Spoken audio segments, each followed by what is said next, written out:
we don't have quorum, as stated in Article 102 of the 1992 Constitution, to continue with this parliament.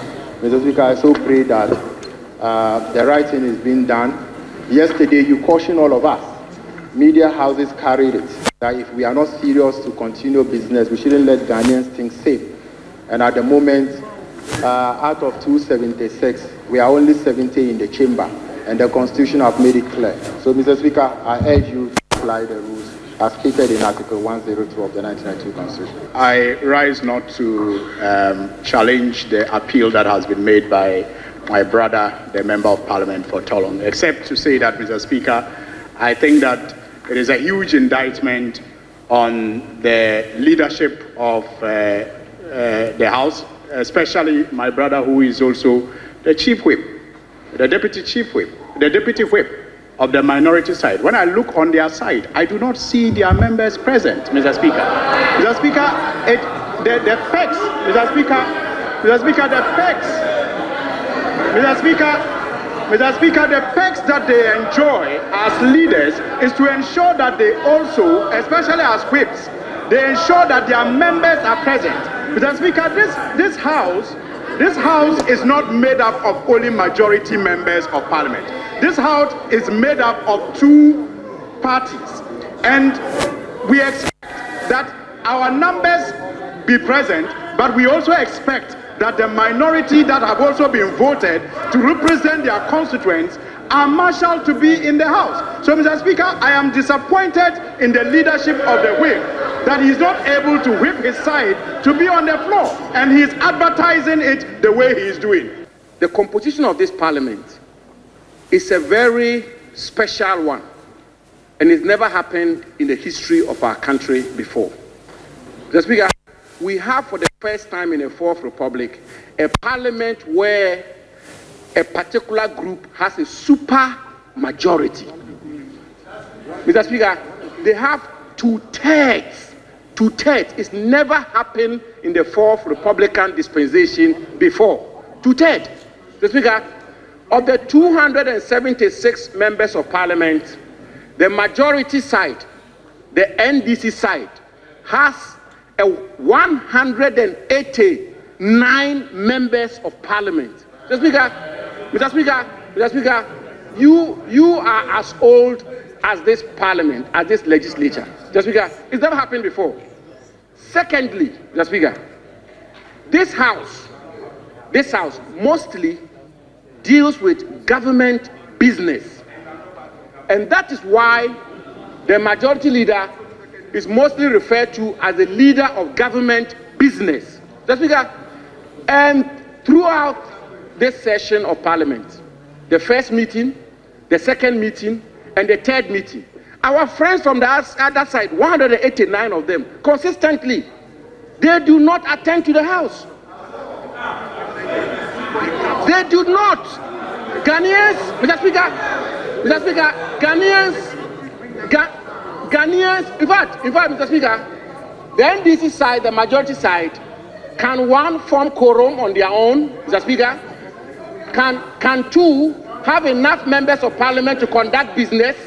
Mr. Speaker, three, they can have enough members of parliament to take most fundamental decisions, and yet they don't come to parliament. So, Speaker, instead of my brother Abu making his arguments within the premise of the law, Speaker, he decides to do propaganda.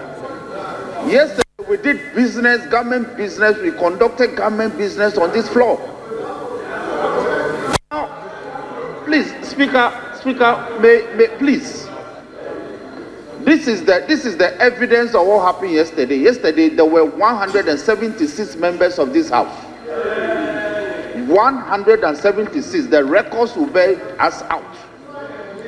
So the propaganda that the mighty minority are absent is not borne out by the records.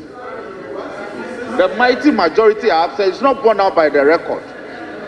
So when issues are raised, Mr. Speaker, these are matters of procedure.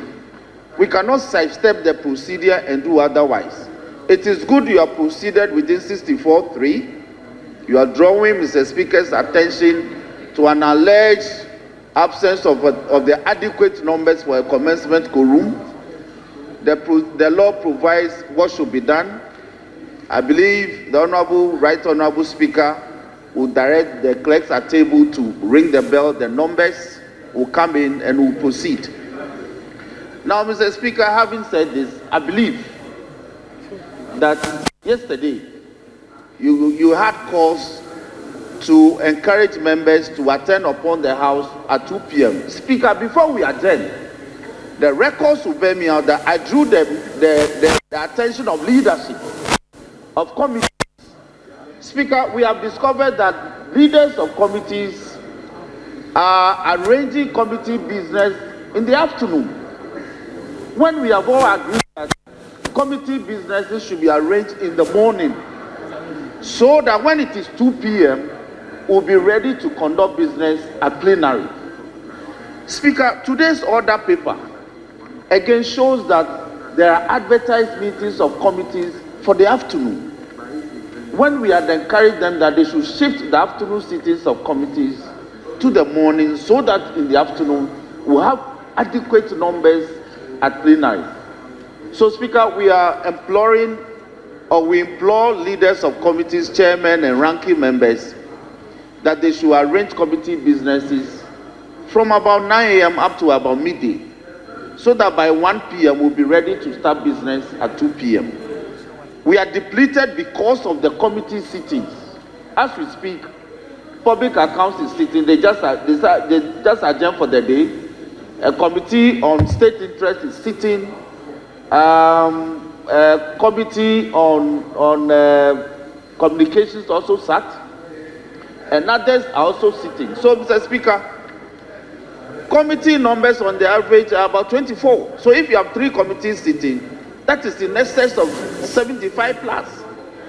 So we encourage the committee members to conduct business in the morning, so that in the afternoons we'll be ready. But, Mr. Speaker, I can assure my brother that we have the numbers to start business. The bell has gone, and they'll be here. You have permitted me to give effect to our standing orders by directing the clerks at table to cause the bell to be rung. It was very obvious when we started that the numbers actually fell far below a quorum, but our rules are clear on that. And so I direct that the bell be rung, and they've given us minutes to proceed, only 10 minutes. So if you actually meant what you were doing, you should have allowed this to take place. And by this time, the 10 minutes would have been gone. But knowing your business, you continued your usual way. So please, clerks at table will cause the bell to be rung, and then we'll continue with the business. I have my timing here, and when it's 10 minutes, we'll count to see what we have on the floor. And that will determine whether we adjourn or we continue with business. As you direct, clerks at table, please.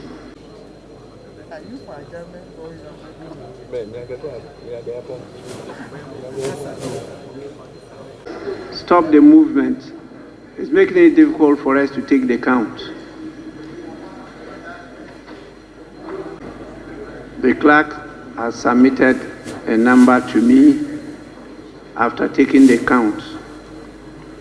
And the number I have here is 103. 103.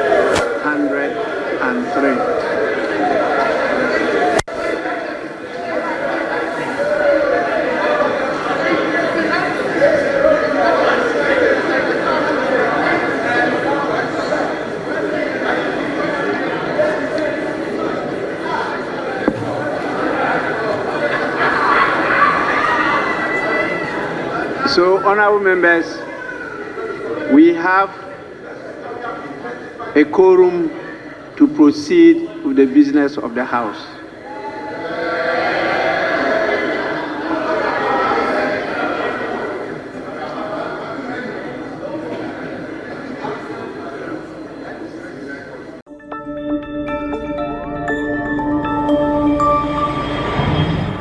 Citizen TV, Accra, Ghana. Citizen TV, the citizen's power.